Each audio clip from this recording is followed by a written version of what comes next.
Now, if you want to call that democracy, in the broad sense, meaning the people in a nation should have some kind of stake and judgmental influence over the kind of regime under which they live. That to me is compatible with the liberal vision, and I don't see a problem with that. But this idea of mob rule, popular vote, turning the Senate into another version of the House, or eliminating the Electoral College, and eliminating all those mediating institutional structures. That is intolerable and a prescription for tyranny. No question about it.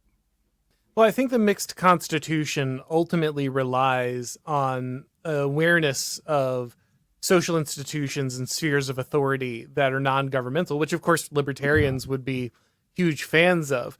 But it does require, I think, a level of collectivism that many libertarians are uncomfortable with. In order to oppose the state, it's not the individual that opposes the state. It's other authorities. It's rival social authorities that oppose the state. Well, which is religions. It's religions, right? Right.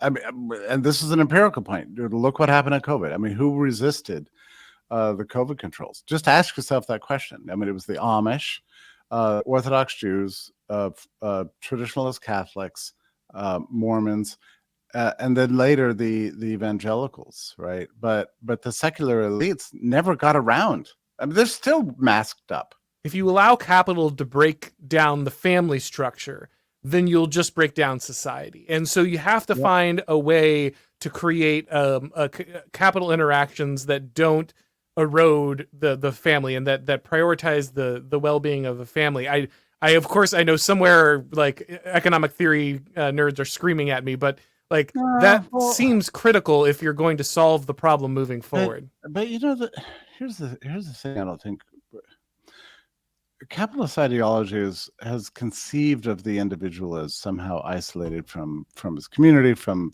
his heritage, from the family. That's not the way capitalism in practice has ever worked. I remember being in, I don't know when it first occurred to me, it's so stupid that I could be so slow to understand this, but I went on a balloon ride, a hot air balloon ride in Mexico to fly over the old ruins, Teotihuacan ruins, and we landed. And I said to the guy who spoke, broken English, I said, "Wow, how did you decide to take up? You have such awesome skills. It's unbelievable how well you work this crazy contraption balloon with it blasting air, and we're flying up in the place, and it looks like I put my life in your hands.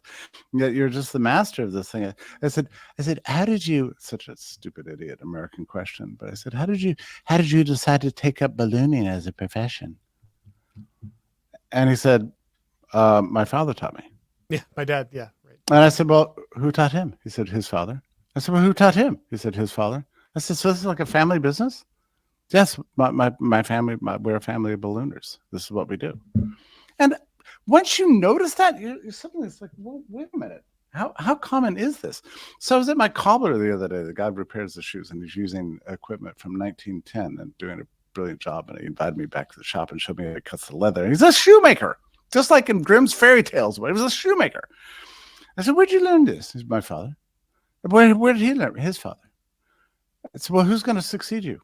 Yeah, I think we're just going to shut down after I die. That's the end.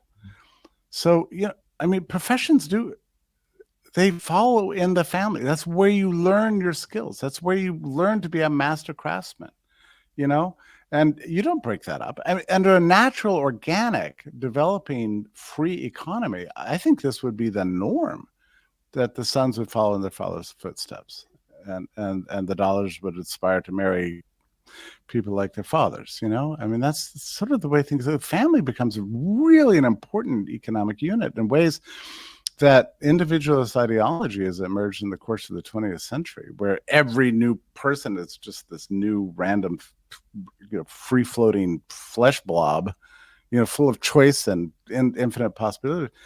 That's the 20th century idea, but it's not the way enterprises and commercial societies unfolded through the centuries. It just isn't.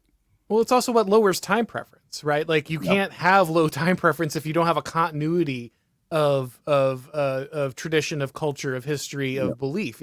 If there's no reason to plan for tomorrow because you are all there is, you're an atomized individual, completely connected from a tradition, from a heritage, from anything, then why? Then why build? Why, why delay gratification? Why, and that's all society is an accumulation of delayed, the results Yeah. of delayed gratification, of low time preference. Well, So and the other problem is that if you conceive of every generation as a brand new sort of creation, with no history and no real future, you might end up with a population with no skills at all.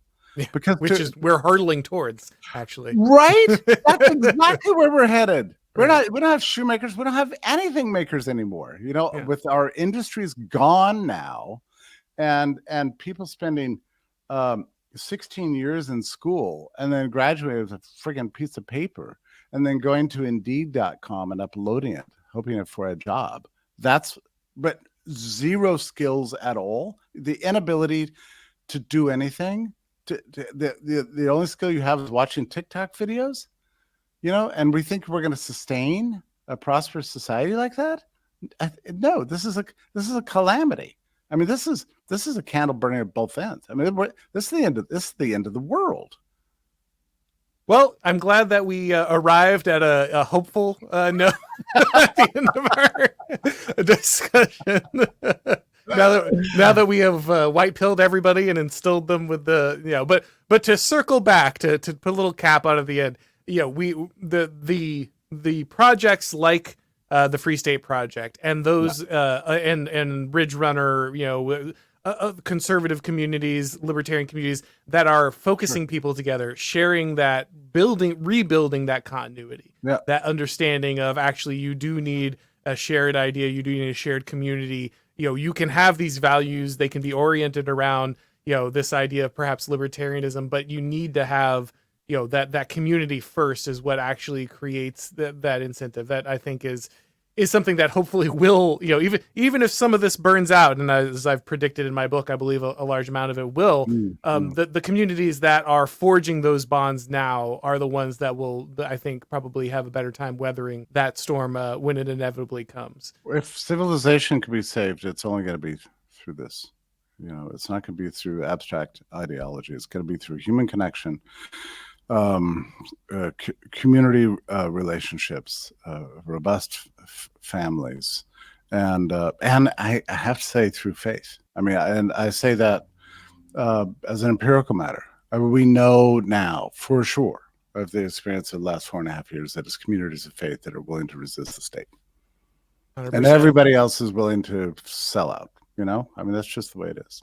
It's only communities of faith that say there's something more important than compliance. It's integrity. It's your morality. If you want to preserve your freedom, you might have to make a sacrifice, and you should be willing to make that sacrifice because there's something on the other side that will welcome you and embrace you. This is a hugely important aspect of what it means to be courageous. You have to have that. I mean, secular society is just not courageous in the face of tyranny.